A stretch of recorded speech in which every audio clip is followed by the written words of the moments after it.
everybody. Welcome back to the Youtini Show, your one-stop shop for all things going on in Star Wars. I am Eric here with Wes and JG. Tonight we are back after 1 week off that I took off to get married. Thank you all so much.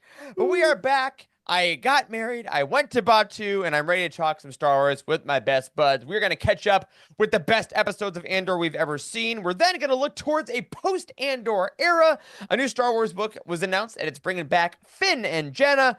And, of course, JG and I are going to review the tales of the Underworld Fortnite experience. But to start us back tonight, we need to talk about the best piece of Star Wars content in years. I know this isn't some kind of tongue-in-cheek reverse that I usually do. It's just a fact. Last week, Andor released its 3-episode arc surrounding the Gorman massacre, and if you look at any critic rating, user rating, or anything at all, it is clear that this is widely considered the best Star Wars television arc in history. JG and our friends on Bounty Hunt dove deep into the episodes on their show last week, so check that out. But for tonight, fellas, did everyone get it right? Were these episodes truly the peak of Star Wars? Yes. Okay, moving on. So, yeah. Okay, so yes. A little behind the curtain. We have not talked offline about this a lot ourselves. I hope this was the case because it seemed obvious. But yeah, are these your favorite episodes of Andor? Are they your favorite episodes of Star Wars? Like, how high are we going here? They're definitely my favorite episodes of Andor. Like, that's not even a question. There's nothing that has come near. Like, there's a lot of great episodes and a lot of great stories and such that have been told, but this is just next level. It's very hard though when you look at like things like the Siege of Mandalore. Siege of Mandalore is the only one I was Twilight of the about. Apprentice. Yeah. It's very hard, but it's definitely up there. It is very much the best, if not the best.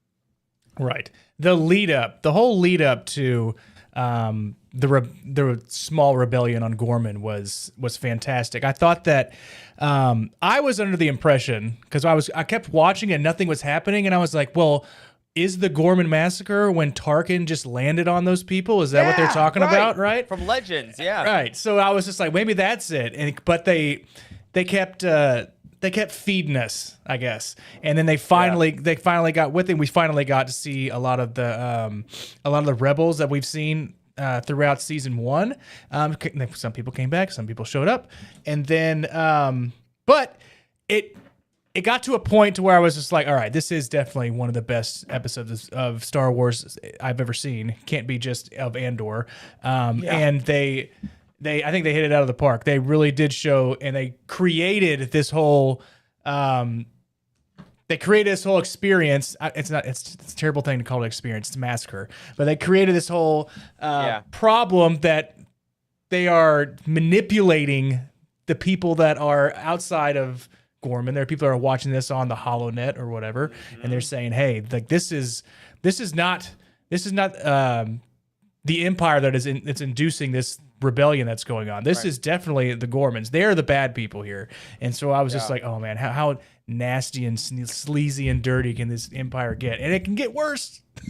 Oh yeah, and that worked so well in the storytelling because of the time jumps. Everyone was afraid of the time jumps, right? We're like, how is this going to work? But the fact that they introduced Gorman at the summit meeting in the first arc, so canonically, Gorman has been talked about for multiple years, every day propaganda, every single moment of little insurgency, pushing and pushing and pushing. And I think those time jumps have made it so much worse because it's so much more real about these things do not happen overnight. These are years of slowly turning a populace, turning a galaxy against people for no other reason than they wanted the Calcite. And I'm like, what a horrible reason for it. But then we all know it in Star Wars, you can have a great idea, but if you can't execute it, it doesn't matter, right? And I just thought the filmmaking, the writing, the production value of these episodes was the best I've ever seen. These are, as it stands now, we'll see as time goes on, of course, are my favorite episodes of Star Wars. I think, to JG's point, Siege of Mandalore is the only thing that really kind of comes close to me. I was just stunned by the quality. And to put it into perspective, last week, as we were off, I was on what my friends have affectionately called a Disney moon. It was like a mini honeymoon where me and my now wife went to Disney World down in Orlando. We just did a house swap with my mother-in-law, which allows us to go on the cheap, which you need after a wedding if you've ever planned one. And the day it was going to come out, it was our first day at Disney. We went to the Magic Kingdom, had a great time, but we rope dropped. If you're a Disney fan, you know that means you get there when the park opens, and we closed it down. We were there till the park ended, which means we left about an hour after it ends because of extra rides and stuff. We walked into my mother-in-law's house about 11 p.m., and I knew the next day we were leaving the house at 7 to go to Hollywood Studios, where we're going to go to Batuu. And I'm like, okay, there's 2.5 hours of Andor. And I had heard from the week before, this is like the best episodes ever. It's huge. And I'm like, oh, Bail Organa's probably going to be in it. He's my favorite character. Let's give it a shot. So I booted up episode 7, probably about 11:15 p.m. after being up for 12 hours. Watched all 3 back. I was wired. Went to sleep at 2:30 in the morning after watching these. But I hate to sound like a broken record, but I love this release format. I can't imagine getting these weekly. I get that that we conceptually might have liked more weeks to talk about them, but imagine getting episode 8 and then not going to episode 9 immediately. Like, it's a movie. It is an actual film. And the fact that the bravest thing I think they did, and then we'll get into like episode by episode, the bravest thing I think they did in creating this story was to put the climax, the action sequence, the classic Star Wars Act 3 battle in the middle in the second episode, and then the entire third episode's fallout. We have not seen that in Star Wars. That goes against what they usually like to do. It's Rogue One. You know, it's like putting the Battle of Scarif at the hour and a half mark and then having another hour of something. And man, being able to have Mon Mothma's speech and escape be the actual climax, just absolutely beautiful. And as of recording, I did want to tell you guys, I did double check this. Episodes 8 and 9 are currently at a 9.8 and 9.7 on IMDb, with 15,000 ratings each. Their user ratings, sure, but they are in like the top 100 highest rated television episodes of all time of any TV show. So pretty freaking great. Yeah, it's kind of hard to beat, actually. That's like yeah, it's like really like Breaking Bad level episode scores. Yes. So I'm gonna ask you guys about some characters specifically, and again, JG, you've talked about this exhaustively on your guys' Fantastic Bounty Hunt episode last week that went 2.5 hours, as it should have. I'm hoping to get on there this week. I've called dibs, and I'm just gonna jump with the Zoom call, honestly, on Wednesday. But I want to ask you guys about a character we have not talked a lot about on our show, but was very important in these episodes, and that is Cyril Karn. The big question this season has, of course, been, does he know what's going on? Is he actually just going along with it because he wants power? Does he actually like Dedra? What's going on with him in the gore? And I feel like we finally got our answer here in a really roundabout way that ended with, of course, his finality, if you will, before realizing that Cassian didn't remember who he was at all. And now that we have his whole story, I want to ask you guys just very simply, what do you think about Cyril's arc? Season 1, Episode 1, on Morlana 1, all the way to the Gorman Massacre. What has this character done for you as a Star Wars character? Because I think he's very unique. I think that I thought Cyril's arc, I guess, was I've never seen, I've seen a character like this in movies before, I guess. But he just feels like he was taking advantage of his entirety of Star Wars. And when it came to the point where he like the importance and all the work that he's done since season 1, episode 1, to get Cassian, and he doesn't even know who the hell he is. Like, that just had to that should have killed him right there. To be quite honest with you, on the spot. I saw a tweet that was like the day that Cassian Andor escaped was the most important day of Cyril Karn's life, and to Cassian Andor it was a Tuesday.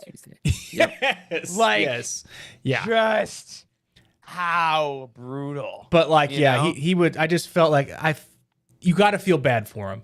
You have to feel bad for the guy because he thought he was doing something right for the galaxy, for the Empire, and then he thought that he was in the know the whole time when he was on Gorman. He was like, I'm here. Hey, guys, they put me in. I'll give you all the details. They're going to tell me what's going on. And then they're like, all right, cool, Cyril. You let us know. Pat him on the head. You're going to fight insurgents, That's but right. like, he's outside agitators. I apologize. Outside agitators. Yes, that's what. And like, that's the thing. The vocabulary of this episode was so chilling because it is vocabulary we have heard in our news cycles over the years. Like we have heard outside agitators, the terrorists, the genocide, like all this stuff is very real. And Tony Gilroy said it's throughout all history. None of this is new, right? And I think Cyril is so chilling for me because I think he's the most realistic character in Andor. I think he is a guy that is just, I am by the book, and he is given a promotion, and he looks the other way because it's not about him. And then he rises a little more, but it's not about him. It's just about the bad guys. It's just about the bad guys. We're just going to tell you about all the bad guys. And then eventually he realizes that he has been living in this system that rewards people like him for doing horrible things to what people in power decide are the bad people.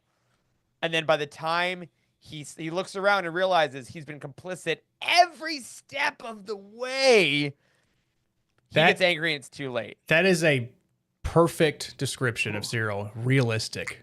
That he is realistic.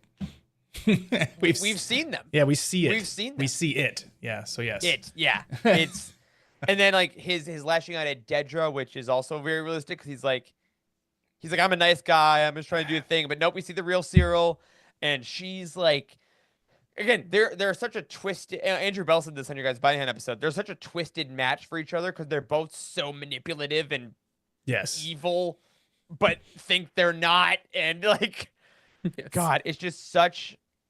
Again, he's not even a footnote. No one will remember him. No one will remember that name in any history book. Yes. But he's there for so many important moments, and no one knows he exists, much less Cassian. He truly is one of the most tragic characters in Star Wars that we've seen in a very like twisted way. Because like even just coming to that realization up to that very last moment, and then it's too late. It doesn't matter. It's all pointless. I hope he's a warning. I hope we all hope that all good art is able to be interpreted and is able to change the world as we want. But I hope Cyril. I think there's some Cyrils that watch Star Wars. I mean, Alex Damon put it in their review on Star Wars Explained beautifully this week. That Star Wars' message has always been the same, but some fans just stop listening.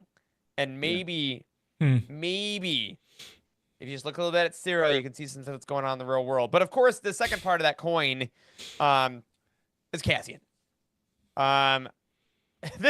This guy, obviously, he's in the show. He has been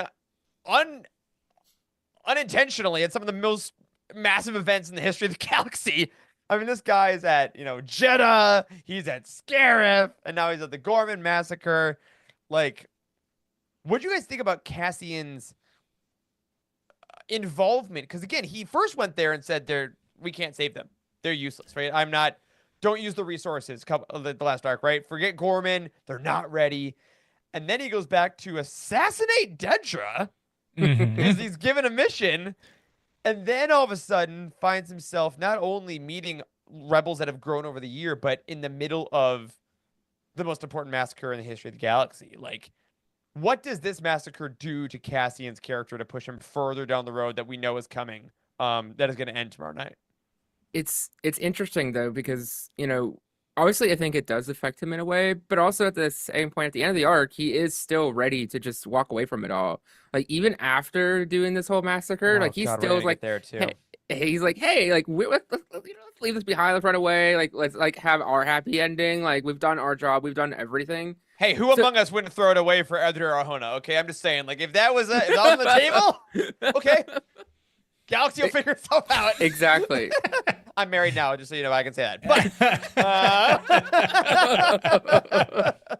But you make a great point, though. He is not all the way in, as it were. He's in, but there's still a door, even after the Gorman Massacre. But man,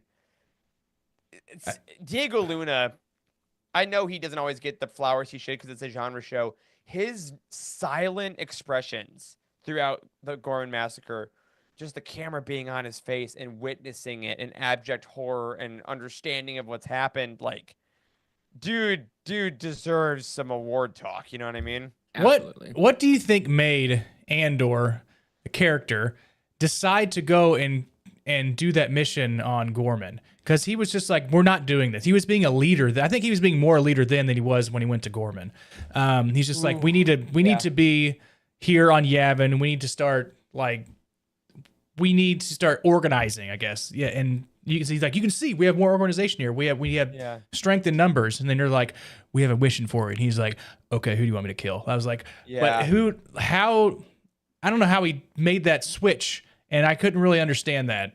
He made that switch that he had to go. I understand that was going to happen because it was in the show, but like he was steadfast on being on Yavin and organizing, I guess, and trying to be a bigger part. And then he was off in his ship. And he told what is that character's name that he told to piss off when he told him that he can't leave in his ship? Draven. Yeah. Okay, Draven. yeah. Okay. Oh, love seeing him, by the way. That was great. Rules. Yeah, that was great. great. To have him back.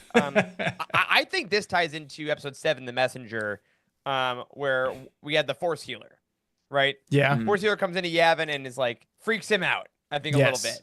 Obviously, like has some feelings, says he's a messenger, which is beautiful because we know in Rogue One he does carry the message. Rebellions are built on hope, which we see given here. So beautiful. But I think it has to do with his injury that he's dealing with at the beginning, right? He's got that shoulder and he's like, God, he's feeling useless. He's feeling like he can't do anything. And he says, tell Luthen I'm ready. I can do it. I can do it. So I think when he gets this mission, this assassination mission, he's like, I gotta get away from this idea that I'm too hurt or that I still gotta prove myself. I can still do something. I think it's for him as much as it is for the rebellion at that point, because he's like, I've been on the sidelines, and this Force Healer says I'm supposed to carry a message, and I need to get out of here, and I need to do what I know I can do, which over the years has been do these more violent missions. Like we had that arc with Bix where she's like, why'd you kill that boy? He saw your face. Like this is stuff he's done. What's the difference? I was like, exactly. What's the difference? Like this, we are getting much closer to the Rogue One Cassian, and I think this is his ability to say, "I'm not broken. I don't need a healer to tell me what I can't do. I'm gonna do what I'm made to do, and then I'll come back to Bix, and then we'll go. Like I'll do this. If I get rid of this piece, it'll fix something, and then the rebellion can figure itself out. If I take out Dedra." And not only that, it also could be just the final piece that like he could feel comfortable about running away, in the sense that he knows that they're not going to be hunted anymore. Deidre's been the biggest one, kind of like on their trail, for lack of better terms. And if she is out of the picture, then access is safe. Yeah, you're right. Exactly. They did reiterate that right before he left. Like, this is the one that's been after you the whole time. And he was like, I have to end that. Then he's safe. Then Bix is safe. Yeah, and I think then the massacre kind of like opens his eyes a little bit, being like, okay, and then he doesn't take her out because there wasn't a good opportunity, and it's like, okay, if I keep doing this, I'm gonna eventually get myself killed. So like, it's just time for us to go. Like, ideally, like we take her out, but it's just not gonna happen. Now, I want to talk about the political ramifications of it in episode 9, but before we do, I'm gonna jump to the end of episode 9 because stick with the Ferrex contingency, as it were, with Bix, because obviously we get a what I think is one of the most emotional scenes in the entire series of Bix's final speech, her decision to force Cassian to stay with the rebellion, which I think isn't a shock necessarily narratively. Like, she clearly saw the writing on the wall, what was going on with him. She knew everything he would done for her.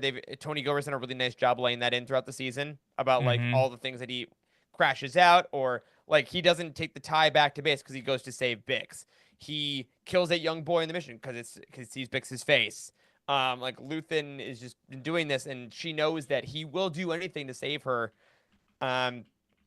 Obviously, Adria Arjona, tremendous performance of giving that. I saw in one of the Declassifieds her interview, she said she couldn't get through it without sobbing. They had to like cut around different takes to get it clean. Do you think she made the right call? I guess is what I'll ask you guys. Just plain simple. Do you think Bix made the right call? And bonus points, do you think we'll see her again? I think personally, no. What do you think? Yes and yes. Okay. I think if we're going to get an epilogue of sorts, whether it's during credits or just right before the credits, I think the epilogue is Bix. I think. Okay, that's nice. That's a good. That's point. where we ended off with. Yeah, I like that actually. It's kind of opposite of what happened with Vel and Cinta, because like in the beginning, Cinta was like, it's the rebellion first, and then we get everything else, and then it feel like Bix and Cassian were the opposite of that, and then it turned right. So then Bix was like, listen, yeah. the rebellion does come first, and the only way for that to sink in with you is for me to leave. And having to watch it on an iPad in the morning, God, how gut wrenching. You can't even like read it. You have to see your face too while while she's giving you the message. That's got to be terrible. And him still running to try to catch her to think that he Yes. the second, you know.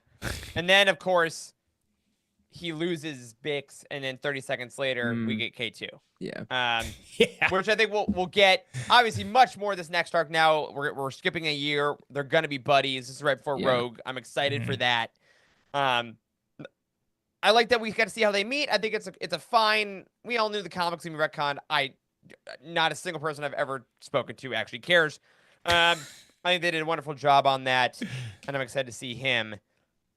But episode 9, really, Mon Mothma, Bail Organa. Let's talk about it. Let's talk about the two political stars. So glad Benjamin Bratt got more to do. Tony Gilroy said he would. He did the cameo last week, so we could bring him in for the Gorman arc.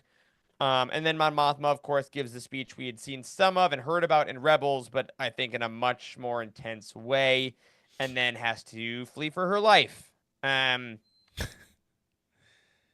What did you guys think of the fallout? What did you guys like the whole build up to figuring out where the mole was in Bail's camp? Bail trying to make sure that he's going to stay behind and basically be the sacrifice to give her like. There was a lot of back and forth with those two just to get her to Yavin. What do you think? It's incredible how the prior episode has so much tension, like the music and the score and the chants just build up until like it finally explodes. And yet normally in normal television, the next episode is kind of like a relief, a moment for you to breathe and for it to check in with the characters and what's going on. No, we're just gonna keep that tension going. We're still, and it's such a testament to the writing and the acting because of the fact we know where the story goes. We know the fate of these characters. You know, like we know, Mothma's gonna escape, but yet we were able to be on the edge of our seat, like wondering, oh my gosh, what is gonna happen? Who's gonna turn on who? And it was just so well done. And even credit, I just forgot his name, the Bail. He just instantly fell into that role where I just saw Bail. It did not matter, which I think is really incredible because I do think it really did work for Tony to put him in that one because it was jarring at first. Like I'm fine with it, but I would be lying to say if I'm like, that's definitely not the same guy. But this week it just fell into it perfectly. Yeah, I mean Jimmy Smits is my guy. He's my Bail. Bail's my favorite character. I've adored him for years. And it did again takes a second. It just clicks in. But someone made a good point. It's kind of like a different artist drawing your favorite character in a comic. Like that's it. It just looks a little different, but it's the same vibe. He embodied Bail so perfectly when he just like, and then he got the line what like, "Mon, like go tear this shit down" or something like that. And I was like, "Yeah, Bail, yeah, man." Absolutely thought that was superb. And then watching him kind of see the flames when she calls out Palpatine for unprovoked genocide and realizing that like. He knows he's going to pay for it because he gave her the floor. And then, of course, that final escape, Cassian showing us the Cassian now, like shooting that guy in cold blood right in the middle of the public square to be like, this is an ISB agent. We need to go. I am a rebel. This is what we have to do. And Mon Mothma seeing the bloodshed in front of her now. And it's like, welcome to the rebellion. This is your life. Like the rebellions are not pretty. They are not glorious. Most of these people are gonna die, and they know it. That's right. Oh God! And even the poor Uber drivers aren't. They aren't spared because and he was like, oh, and I'm doing something great. Cloris, we found her. He's like, oh, great. Dead, like just like shot right in the chest. But then then Mothma was like, damn. Again. I've seen it. That it's even more real now. It's the real because now I just saw it by two eyes, and then I saw my what was it? Yeah, a year before that, it was her childhood friend Tay. Oh God. Okay, I need to stop you here. I thought that after the last episode of the arc. On episodes 1 to 3, I thought Cinta killed herself by killing Tay. at the end of that. Oh no! Because they didn't. I thought that in order for the Empire not to find out, both of them have to die. Oh no, she just turned around and capped that guy. I'm sure. Man! All right, yeah. Oh no! Boom! Okay, yeah. One shot, baby. I mean, she didn't last too much longer, but not that time. Yeah. Okay. So that's where I was at the end of the first arc. So that's why I was like, dude, this shit's getting real. Like, she sacrificed herself just for this one guy that was a maybe. Like, so No. that's fine. No. Cool. I could be wrong. I'm always wrong. Which is fun. And there's so many revelations. It is wild that going from the arc we're going to get into tomorrow, which we're going to talk about here in a second. We started the season with, Brasso and Bix and B2 and Wilmon and Cass all together, all the Phyrexians, going off together. And then we had Mon, and she had her daughter, and she had Tay, and she had her husband, and everybody, this grand party. And now, like, at the end, it's just Cassian and Mon and a speeder, and they're gone. And, like, the shrinking of the family units while the rebellion grows, it's like such an inverse direction. Like, they're becoming more individual, but the army, as they keep saying, they're building an army, right? Mm-hmm. Like, one thing I did notice in that last arc were the Gormans, how they were talking and they're putting together their plan in their like base, and they're around that circular table. It looks just like how they do like on Yavin, and it looks like how they do it in the Rebellion. So I was like, that's just like a little sneak piece there on how on a bigger scale what it's going to look like on Yavin. I thought that was pretty cool if they added that in there. Absolutely loved it. It is so elite and so unbelievable that thinking about it ending actually doesn't make sense in my brain. But before we get to that future, I want to take a quick second to let you all know that this episode tonight is brought to you, as always, by the United, the official Youtini community. Now, by joining the United, you'll not only receive ad-free shows and exclusive merch drops, you'll also get unlimited access to our Discord full of enthusiastic Star Wars fans that want nothing more than to welcome you. Filled with conversations, polls, and events, the United is powered by a community of intentional positivity, and that makes the best place for you to celebrate your fandom and engage with fans who love everything you do the way that you do. Now, by heading to youtini.com/community, you can sign up for a whole year of the United and save 15% when you use code YOUTINISHOW. That's one word, code YOUTINISHOW, for 15% off your first year of the United. So, head on over now and get signed up to check out our amazing events and connect with your favorite podcast hosts. Thank you again to everyone in our community for their support of this show and everything we do. And now, back to it. Now, tomorrow night is a night we've known is coming for a while now, but we still aren't ready for. It is Andor series finale night. Now, I'll be the first one to say I was initially very hesitant about the 3-episode release schedule for the show, but even though it's been an incredible way to consume the story, it does mean that the series will conclude in just over 24 hours after only being on for a month. But before we take a look at how the franchise goes forward after that happens, I just want to ask you guys, why does Andor Season 2 feel so different now than it did in Season 1? It feels like it's way more of a juggernaut, even though it's going to stick around for a much shorter period of time. It has the foundation of Season 1. Like, now it's a known entity. We know now, going into Season 2, we knew that Season 1 was good. It was critically acclaimed. It was getting all the praise and talked about by fans. And it grew in a momentum that in that off period of time, there was so much momentum for the fact that people that hadn't watched it were then able to watch it and catch up. So the momentum really just built up to the point where we are now. Right. I think Season 1 was him just not learning to be a rebel, but joining the rebellion and how he joined the rebellion. And then Season 2 is he's in the rebellion. How is he using his abilities to create chaos and help out the rebellion? Because I think you could pick up Season 2 without even watching Season 1, knowing that he was in Rogue One. So I think I think they may have been shooting that way. Just, you have your before and your after. But yeah, like the 3-episode arc, or the 3 episodes they release on a weekly basis. Could they have done 4? Could they have done 4 episodes? 4 and then done, instead of doing 12 episodes, did 16? I mean, they could have, but they didn't. I really feel like this has shown how ready people are for Star Wars movies again. because I think Yeah. we are getting a full Star Wars movie every week, and it feels like a Star Wars movie every week. Yeah. It has not felt like 3 episodes of a television show. It has not felt like 3 disconnected things. It has felt like you basically like go to the bathroom twice during a movie. Is what it is, earnestly. And I think that by doing it that way, they've respected the scale of the show. Like, yes, the amount of planets and the amount of characters, sure, but it feels galactic in scope. The danger feels galactic. The heroes feel epic and massive. Like it feels like it's gonna go into Rogue One, and I'm not gonna see like now a movie starts. It's gonna feel like this is continually the same thing. It's season 3 of Andor, but it's only 3 episodes basically, is what Rogue One's gonna become.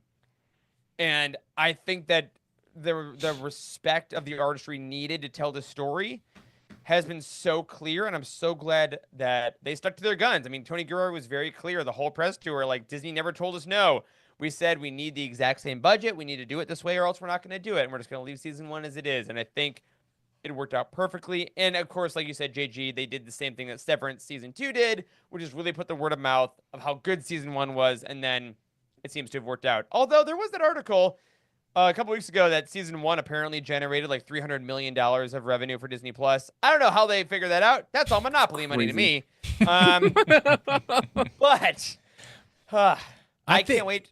I think name dropping Palpatine and using Coruscant and the Senate makes it galactically important and shows how incredibly widespread it is for this show. Period. That's what it's about. Like, it's about the Emperor. Yeah, exactly. They're just like leave it to this small set of characters that some are on the big screen, some are not. Just leave it there. They widened it out with the Senate and Coruscant, Palpatine and whatnot, and Mothma obviously. But I think that really made it people understand like this is something that we need to pay attention to. So Yes. On a smaller scale, it's very similar in Bad Batch, where Bad Batch came off as like, this is going to be just an intimate family story, and then you start throwing in Palpatine and all of his shenanigans. You're like, oh, snap, no, they're like really cooking here. This show is like going in places we never would have expected this to go. It's about a war. I mean, these are people that are preparing for a war that we know they lose until Luke gets there. Like, there's no winning in any of these shows yet, because we've seen the victory, right? So they play into it so well, and I think that, you know, this level of acting, yes, writing, yes, but design. I mean, the skill and the set, the amount of costumes, like just all that kind of stuff. They're treating it like a prestige drama and a film, and it really, really shows. But on that note, Andor season 2 has been incredible. Yes. It's the highest rated live action series we've gotten. All of us have unanimously adored it. Everyone that's watched it has basically adored it. But there's been a conversation this past week in the fandom that I'd like to address in an earnest way. Because some people have said, oh my gosh, Andor is so good, I don't know how to watch other Star Wars now. And they've used to be like, oh, I didn't know it could be this good. This retroactively makes things worse. And I want to play a game. For one, we don't invalidate that thought, because I think that's a valid thought.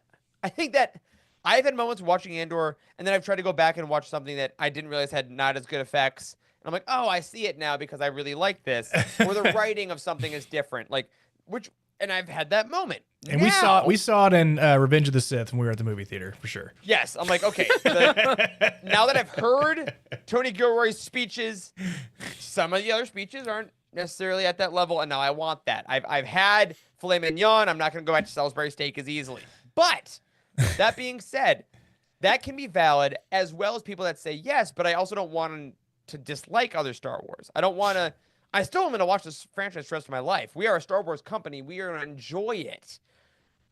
But I guess when I ask, do you guys have any ideas on how you're going to do that intentionally, or if that's not really an issue? Because I think there are people out there that don't want to crap on other Star Wars, but also don't want to downplay how impactful Andor has been.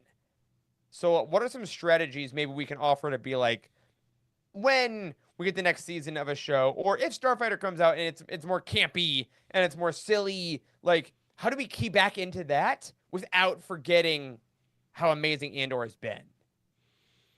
I think it's going into each project with an open mind and not even starting off with automatically comparing it to Andor or anything else. Take it for what it is. There's room for conversations to happen to then compare it.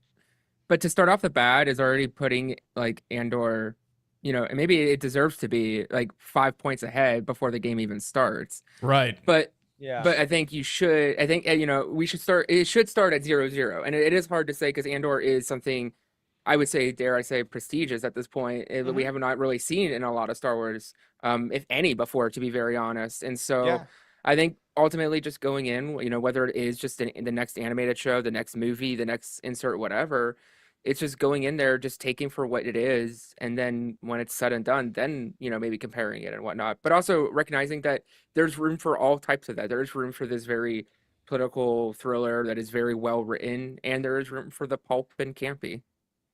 Yeah. Yes. I think it's a great point because there was a time in Star Wars, for a long time in Star Wars, if you didn't like one of the 6 movies, that's like over 10% of the franchise. And that's a bummer. We now have so much that if you don't like everything or something's not really hitting for you, that's okay. Like, I went back, I had a time hop, which is my biggest addiction in life. I think I've done like over 3,800 time hops in a row. It's a problem. And I looked at my Facebook and Twitter statuses from the past years. And I found 2 years ago or 3 years ago, I had one of those like tier maker lists that we all love so much, which is honestly the cause of all these problems. And I had put the Obi-Wan Kenobi show in S tier. And I was like, I'd forgotten that because I loved it. And I have allowed myself to be talked into like not liking it, even though I haven't rewatched it. And I was like, okay, now if I went back, would I like it in the same lens? And I'm like, I think I just have to take it, like you're saying, JG, where it is. And if I'm in the mood for something fun and I want to laugh a little bit, I can go in with a different mindset. And that being said, if I go into something dramatic now and it's not as good as Andor, I also, and all of you also have the right to hold it to a higher standard. Because you're like, okay, this isn't just, you don't do that in Star Wars. If this is what you want, ask for more of it. Show it to your friends. Buy the merch. Like, show that you want this type of story, and then companies are going to follow the money. And if that's where they want to go, then they will. I mean, people wanted Grogu. They wanted Mandalorian stuff. We said that for years. They liked Boba Fett's design, and that's why we're getting a movie. So, I think, but I like that idea. It's going to be tough to even duplicate what happened with Andor, and I hope they don't try to do it again with Andor, because Andor was set up better than any of the other shows, because they had a finality to it. They had one of the best movies that led up to the very first Star Wars movie. So they were already ahead, right? So they already a lot of house money. Correct. Yeah. I mean, some people's favorite Star Wars movie is Rogue One. And then to be able to know what that ending is going to be, and everybody already knowing what it is, and if they try to recreate that with something else, like we'll say with what's the third Death Star called? I'm sorry. Starkiller Base. Yeah. They do another movie which just like leads up to them blowing up or like finding the plans to Starkiller Base. You're like, oh God, please don't do that. But I think they were set up so well, and I think Tony Gilroy created the story to make that be able to be set up so well. It wasn't that Rogue One set them up, and they could have done anything and it was going to be great. Like, he created the story to make Rogue One probably even better than it is now when you watch it. So I cannot wait, and also absolutely can't emotionally wait to watch Rogue One after season 2, because I can already see some of those lines. I already saw Carl put something in Slack that was just like when he rewatched Rogue One, and he said, "You're not the only one that lost everything," and he was like holding back. He's like, talking about Marva. He's talking about Bix. He's talking about Brasso. He's talking about like, I think my answer for this ultimately going forward as a fan is twofold. It's an agreement with Lucasfilm. It is I will do my part to enter in with an open mind about whatever project, whatever genre, whatever you want to take. Absolutely. Then I expect to have creatives that have full ideas when they make their projects. I think that's the key. Tony Gilroy knew the whole story. He knows we end at Rogue. He knows we want to talk about Yavin. He knows with the Gore Massacre. He knew this was the story when he got hired. There was a multi thing, and he got to write the whole thing. Sean Levy, I'm getting the vibe that he knows exactly what Starfighter is going to be. He's been working on it for years. He knew the vibe he wanted, and it sounds like he's getting to make that movie. So if he comes in with a full plan and he's supported, like Disney doesn't give a bunch of notes, great. I think that's all we need going forward is an acceptance that there's a full plan, top to bottom, a product that's presented, and then we do the next one. I think that's going to work really, really well. And give the writers the leeway to be able to make that full plan. Don't just be like, hey, you might want to shoehorn this in. You might want to try some of this. He's like, the door's locked. You can come in when I'm done with it. I think that should be the big takeaway is allow them to have a plan and have foresight to have it fully fleshed out. Don't rush it. Because I push back against the all content needs to be Andor moving forward, because I think that kind of takes away the richness possibility of so many different stories that we can get. Like we could have something. Also, you're not Tony Gilroy. Like, sorry, exactly. You try to make Andor. You're not gonna. It's not gonna go well because you can't do it. Okay. We can have Andor and Young Jedi Adventures both be in the same universe, and they could both exist and be their own thing. Like I don't know. Yeah. We've been doing it with books for forever. And I think as long as there's good crafts people that are making them, we're going to be just fine. But please, dear God, make it good and don't make us look like idiots for saying this is going to be fine. All right. Now, speaking of books, believe it or not, everybody, there was even more Star Wars happening than just Andor while we were away. And chief among them was a semi-official reveal of a book we kind of already knew was coming. Thank you, as always, to the murky nature of Lucasfilm Publishing news. Star Wars The Last Order by Kwame Mbalia will be a new young adult novel coming in October, starring Finn and Jannah after The Rise of Skywalker. In this book, the Resistance rescues a ship full of young passengers who had been kidnapped by the First Order. As Finn and Jannah set out to find the First Order officer responsible before he can endanger any more children, the two former stormtroopers must wrestle with their own complicated pasts as soldiers of the oppressive regime. So guys, let's start out with a simple one here. How excited are we to get some post-Episode 9 content? Woo! I am genuinely excited about this. Like I finally, right? we get some story that happened after Episode 9, and they're talking like this was the other than like the art of Star Wars Episode 9. Like we get something else that's happening that we know of some stories after Episode 9. I want like. Everybody's alive, not everybody, but a lot of people. So like most of them, and it's been except for Palpatine. Maybe. Is it 2017? What was Rise of Skywalker? 2017? 2019. Okay, so yeah, that was 6 years ago. Oh God, that's. Hold on, let me check my math. Insane. That's insane. 60 years in our time. Yeah. So before you even ask, yes, I'm going to pick this up, actually. I'm going to get an audiobook for him, and I'm going to listen to it while I mow the yard. So. Oh, my God. I love that. Goals. My big takeaway is, first, I'm very excited for this, and it's very, finally. I look at this also that, like, those films that are taking place afterwards, I think those films are mostly locked down. They know what they want to do with them because now they're not going to let an author write a story if they're going to flesh this specific story out in a movie or something. So in my opinion, I think the movies that are cooking in the oven right now, the recipe is made and they are just fine crafting. And that's really, I think, exciting and good for the future right now. Completely agree. Also, this sounds like it's going to be pretty near the end of Rise of Skywalker because there's children that were already kidnapped by the First Order, kind of Imperial Remnant vibes, right? And Rey's movie is 15 years later, so we definitely aren't touching that. We got plenty of time, and I love that we're doing this because we get Finn and Jannah, two characters who we can all admit underused. I think especially Finn, there's been a lot of discussion about how he kind of started as a red herring protagonist in Episode 7, and then got his story lessened, and the Stormtrooper rebellion thing almost happened in the Duel of the Fates script, and it was just kind of bumbled, so I'm glad that he and Jannah are front and center. Also, we got two lead black characters written by a black author, still weirdly rare in Star Wars. So that's fantastic. I just love that these guys had so much potential in that script that I do have issues with. And they're finally like, you know what? You guys used to be stormtroopers. There's probably a lot of trauma in there. Let's maybe explore that. I think that could be interesting. Trauma cells. You were kidnapped as children? Let's have you rescue some kidnapped children. That's probably interesting. Like, there's so much left on the page for these two of them. And yes, they rode cool horses. That was a great moment. But I like that they're doing this. And the fact that it's YA, I think will be interesting. Because it'll be a little more, classically, it's a little more character driven. It's a little more maybe internal, maybe a few more like conversations around the fire talking about their past and stuff. Maybe getting some like Midnight Horizon vibes as far as like a lot of inner trauma with an epic end battle. Yeah, I'm glad we're getting more of them.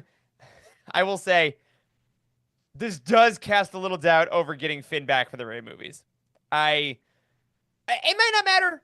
It might not be connected at all, but I hope not. like you said, JG, if they're using these characters for something, even though it's so much earlier. It's so much earlier. It's 15 years apart. I think they could tell this story. And I think to me, this just means that they're not going to touch the story moving forward, and they're going to lay that groundwork. And that if they use Finn and Jannah down the road, it's going to be just completely whatever those movies are centered on, and not this.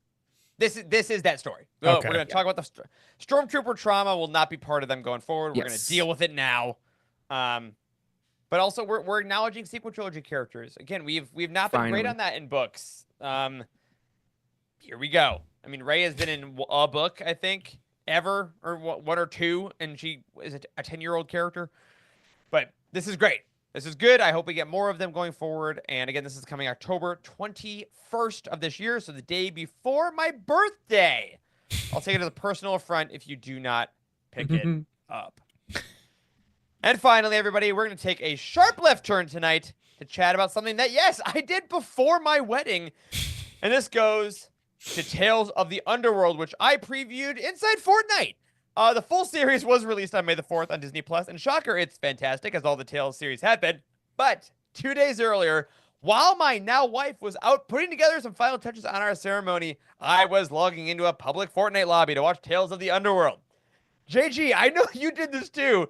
So I just want to ask straight up, how do you think it went? How did this go watching Disney Plus original series premieres in Fortnite? Yeah, so I think once you figured out that there was a full screen option, that took 10 minutes for me. Yeah, it took me a bit as well. But once you figured out that you could actually just watch it and not be like in game, and if you were clever enough like myself to enter a private lobby, I won't name any names, but someone did not here. Yep. You know what's weird? Listening to a really intimate scene, and you just hear pew pew pew pew pew pew pew pew pew pew the entire time. Listen, it's for those younger generations that need to have like 3 screens up and like also like have a fidget toy. But anyways, I think it actually worked. But I think this was a success. Obviously, they don't have like any numbers yet or anything. But I was seeing that the lobbies were pretty full most of the time and pretty filled, and I think this was a success. And for me also, once you could watch it, it was just like watching. The quality didn't seem anything different than watching on my phone. It didn't stutter or lag. It was all the way through. I think once you figured that out and you don't have your blasters pew-pewing in your ears, I'm not against this in a weird way. I very unfortunately agree 100%. This was the smoothest streaming experience I've had in quite some time. I was in a public lobby, and still with that many players, once I full screened it, it looked like Disney Plus, even sometimes better. Like the frame rate was perfect. I was watching on my Xbox throughout. When you full screened it, like you said, I just watched 2 full episodes and really enjoyed them. I saw actually no difference, and I'm sure there were people that watched it that wouldn't otherwise. Now, if you haven't played it, very briefly, here's how it went. If you booted up Fortnite, there's optional games you can play. Like, do you want to play the Battle Royale where everyone shoots each other? Do you want to play the racing mode? Do you want to play this? And then they added a custom icon that said Star Wars Watch Party. And you clicked into that, your character loads in, and then there's this screen and like a bunch of different props and chairs you can run around, with your avatar. But then you could just press a button to sit in a chair and then full screen. And then it just made it full screen like it was Disney Plus. So you could play around and get experience points and stuff for the game, which a lot of people were doing. But I really think it worked. I think that there are at least, conservatively with Fortnite, thousands of people that wouldn't have watched it, if not millions of people that wouldn't have watched it without this.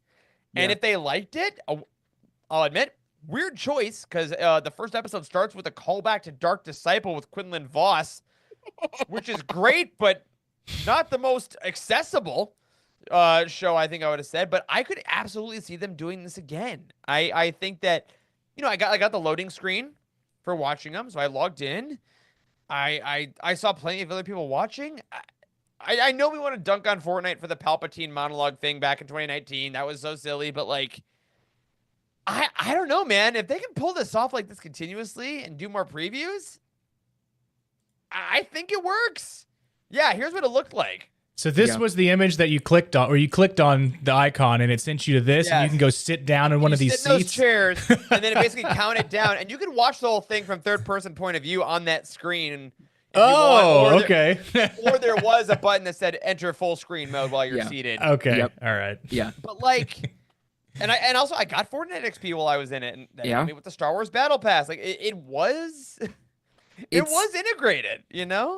I look at this. I have two things here. One, I look at it. It's almost like kind of like a free trial for a game where people were able to check this out without going full in, and now all these kids and maybe some adults, but definitely kids, are gonna be like, "Mom, I just watched this really cool Star Wars thing," and they probably did it wisely because lightsabers, I think, are a little bit cooler than blasters. Sorry, Cad Bane. And so they're gonna be like, "Mom," and then you get Disney Plus subscriptions, and then parents forget, and it rolls into months. I think also additionally, I think this is just that continued partnership that Epic and Disney have right now. And it benefits both parties. One, it gets eyes on Disney content. I think it's actually really a creative marketing strategy that I don't think any really streamer has really done this yet. And also it benefits Fortnite. It gets people in their game. That's the whole idea of these live service games. They want you to keep playing for as much as possible. They don't care what you're doing in the game. If you're watching another company's content, you're still in Fortnite. You're still spending time there and not playing Halo or not playing Marvel Rivals. Yeah. Speaking as someone who this absolutely worked on, you'll play Fortnite enough, and then you'll be like, you know what? Maybe I do get a skin. Like, oh, maybe I do get Fortnite crew. Oh, it's pretty cheap. Like, it absolutely works. And if this is how it works for you, and also I like that 2 days later you can watch them all on Disney Plus. Yes. Like, it's not you can only get this episode by playing Fortnite, which again is a free game.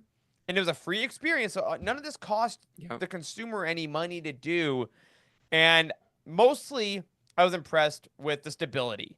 I think I was ready for glitching. I was ready for lobbies not to work. I was ready for all this stuff. But Fortnite has been dealing with millions of people simultaneously accessing their servers for a decade now. Mm-hmm. So, unfortunately, I didn't realize they are very well equipped for this kind of streamer. Yeah. Like this did not blip their numbers. So Disney knows that the gaming space is a huge media grab. Yes. Really just to grab content. And then this also kind of solidifies that Fortnite is forever.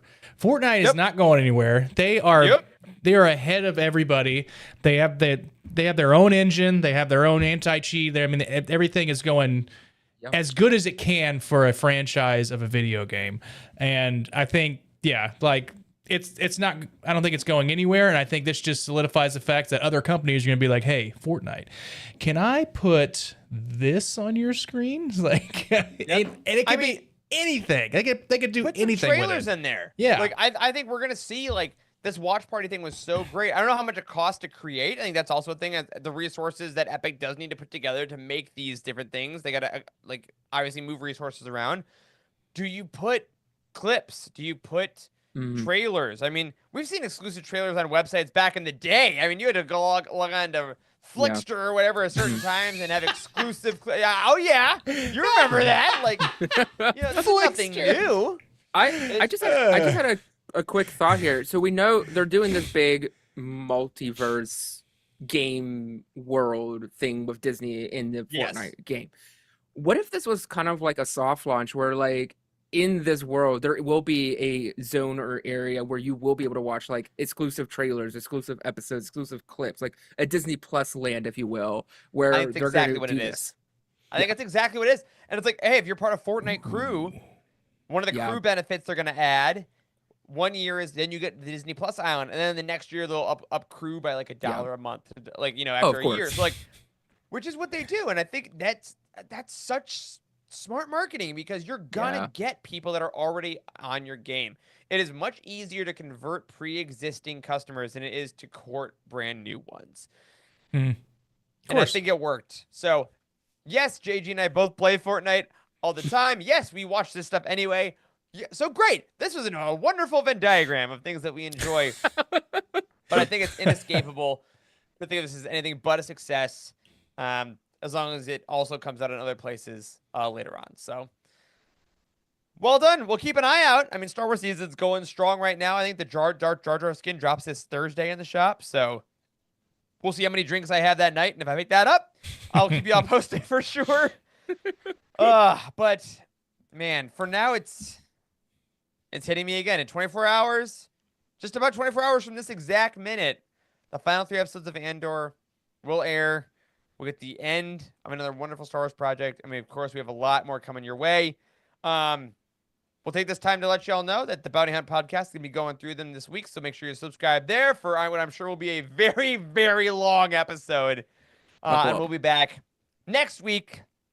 Once again, we are officially back from hiatus, so we'll be back next week to talk a little bit about that and what's going on in the future of Star Wars. But that will do it for tonight. Everybody, thank you so much for hanging out for this week's episode of the Youtini Show. We absolutely love doing this every single week. We'll be back next time. Enjoy Andor. Have a great time with the end of our favorite Star Wars series of all time.